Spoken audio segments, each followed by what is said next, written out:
कहानी शुरू होती है एक छोटे से कस्बे में। नाम था भंवरपुर। अब भंवरपुर कोई बहुत मशहूर जगह नहीं थी। ना वहां फिल्मी कलाकार रहते थे, ना नेता। लेकिन वहां रहते थे दो ऐसे प्राणी जिनकी बेवकूफी अगर बिजली बन जाए तो पूरा देश रोशन हो जाए। नाम था गप्पू और टप्पू। गप्पू गोल मटोल, हमेशा पसीने में लथपथ, लेकिन दावा करता था कि वो दिमाग से तेज है।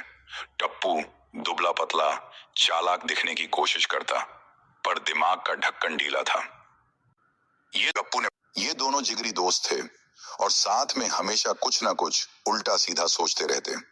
एक दिन गप्पू चाय की दुकान पर बैठा चाय सुड़क रहा था और सोच रहा था, अगर इंसान उड़ सकता तो कितना अच्छा होता। मैं मुर्गे से रेस जीत जाता। इतने में टप्पू आ गया, हाथ में अखबार और चेहरे पर भारी चिंता। गप्पू ने पूछा, क्या हुआ बे? कोई लड़की भाग गई क्या गांव से? टप्पू बोला, नहीं रे, अखबार में पढ़ा है कि शहर में ठग घूम रहे हैं, लोगों को नौकरी दिलाने के नाम पर ठग रहे हैं। गप्पू आंखें चौड़ी करते हुए बोला, भाई ये तो हम भी कर सकते हैं। टप्पू चौंका, क्या? गप्पू बोला, नहीं मतलब हम ठग नहीं बन सकते, पर इन ठगों से सीख सकते हैं और खुद को ठगने से बचा सकते हैं। अब तू सोच रहा होगा कि ये दोनों कभी तो कोई अक्ल की बात करेंगे, लेकिन नहीं। इन्हीं बातों से शुरू हुआ था एक ऐसा किस्सा जो पूरा भंवरपुर हिला गया। गप्पू और टप्पू ने तय किया कि वो भी अब बिजनेस करेंगे। बिजनेस क्या था? लोगों को कुत्तों की ट्रेनिंग देना। बोलते थे, हम बताएंगे कुत्ते को कैसे इंसानों से बात करवानी है। गांव के मासूम लोग जिनके पास बस 2 भैंसें और एक साइकिल होती थी, वो इन दोनों की बातों में आ गए। गप्पू ने पोस्टर छपवाया, ट्रेंडिंग सर्विस, अपने कुत्ते को अंग्रेजी सिखाइए, बस 199 रुपए में। टप्पू ने हर दीवार पर पोस्टर चिपकाए और लोग सच में लाइन में लगने लगे। अब यही एंट्री होती है 2 असली ठगों की, चंद्रभान और झब्बन। ये शहर से आए थे, कपड़ों से शरीफ, लेकिन दिल से शरीफों के सबसे बड़े दुश्मन। इनकी योजना थी गांव में किसी अमीर को बेवकूफ बनाकर पैसे मारना, लेकिन इन्हें गप्पू टप्पू मिल गए और सोचा, अब तो लॉटरी लग गई। चंद्रभान ने गप्पू से कहा, भाई साहब, आपने तो हमारी आंखें खोल दी। हम शहर में बहुत बड़े चैनल से हैं, बेवकूफ इंडिया टीवी। आप दोनों को टीवी पर लाना है। गप्पू और टप्पू तो जैसे बादल पर चढ़ गए। गप्पू बोला, भाई। झब्बन बोला, तो चलिए शहर, वहीं शूटिंग होगी और साथ में प्रमोशन के लिए 5,000 रुपए एडवांस देना होगा। अब ये दोनों ठग अपनी पुरानी ट्रिक पर उतर आए थे, गांव के भोले लोगों को सपने दिखाकर पैसे ऐंठना। गप्पू और टप्पू ने अपने पापा की पेंशन से पैसे निकाले और चंद्रभान झब्बन को दे दिए।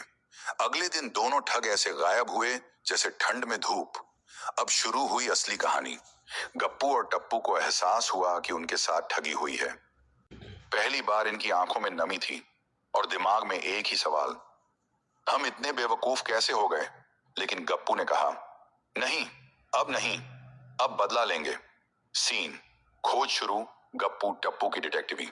इन दोनों ने साइकिल उठाई और निकल पड़े शहर की ओर। हर गली, हर चाय की दुकान, हर पान वाले से पूछते, चंद्रभान दिखा क्या? किसी ने कहा वो लाल गेट में देखा था, किसी ने कहा उन्होंने नया ढाबा खोला है। आखिरकार गप्पू और टप्पू ने उन्हें एक छोटे होटल में खोज निकाला। अब आता है क्लाइमैक्स, ठगों से आमने सामने की भिड़ंत। गप्पू बोला, पैसा वापस दो वरना हम पुलिस को बुलाएंगे। चंद्रभान ने हंसते हुए कहा, पुलिस?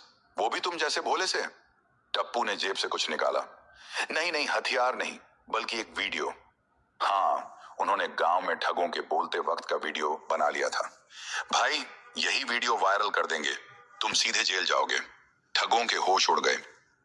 आखिरकार डर के मारे उन्होंने पैसे वापस कर दिए, बल्कि कुछ एक्स्ट्रा भी, ताकि वीडियो डिलीट हो जाए, गप्पू और टप्पू वापस आए। अब वो पहले जैसे नहीं थे। हाँ, अभी भी मूर्ख थे, लेकिन अब उन्हें दुनिया थोड़ी ज्यादा समझ आ गई थी। गप्पू ने कहा, ठग चाहे कितने भी चालाक हों, अगर दोस्ती सच्ची हो तो मूर्ख भी जीत जाते हैं। और टप्पू बोला, चल बे, अब कुत्तों को अंग्रेजी मत सिखा, पहले खुद हिंदी ठीक से बोल ले। तो दोस्तों, ये थी कहानी गप्पू और टप्पू की।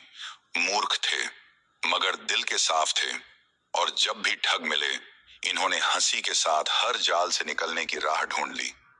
अगर आप भी कभी गप्पू टप्पू जैसे हाल में हों तो याद रखना, असली जीत बेवकूफी में नहीं, ईमानदारी में होती है। और कभी कभी थोड़ा पागलपन ही जिंदगी को मजेदार बना देता है। अपने मनपसंद की कहानी सुनने के लिए अपना टॉपिक चुनें और हमें कमेंट बॉक्स में बताएं कि आप किस तरह की कहानी है सुनना चाहते हैं। जाने से पहले चैनल सब्सक्राइब करना ना भूलें। अपने मनपसंद की कहानी सुनने के लिए अपना टॉपिक चुनें और हमें कमेंट बॉक्स में बताएं कि आप किस तरह की कहानी है सुनना चाहते हैं। जाने से पहले चैनल सब्सक्राइब करना ना भूलें।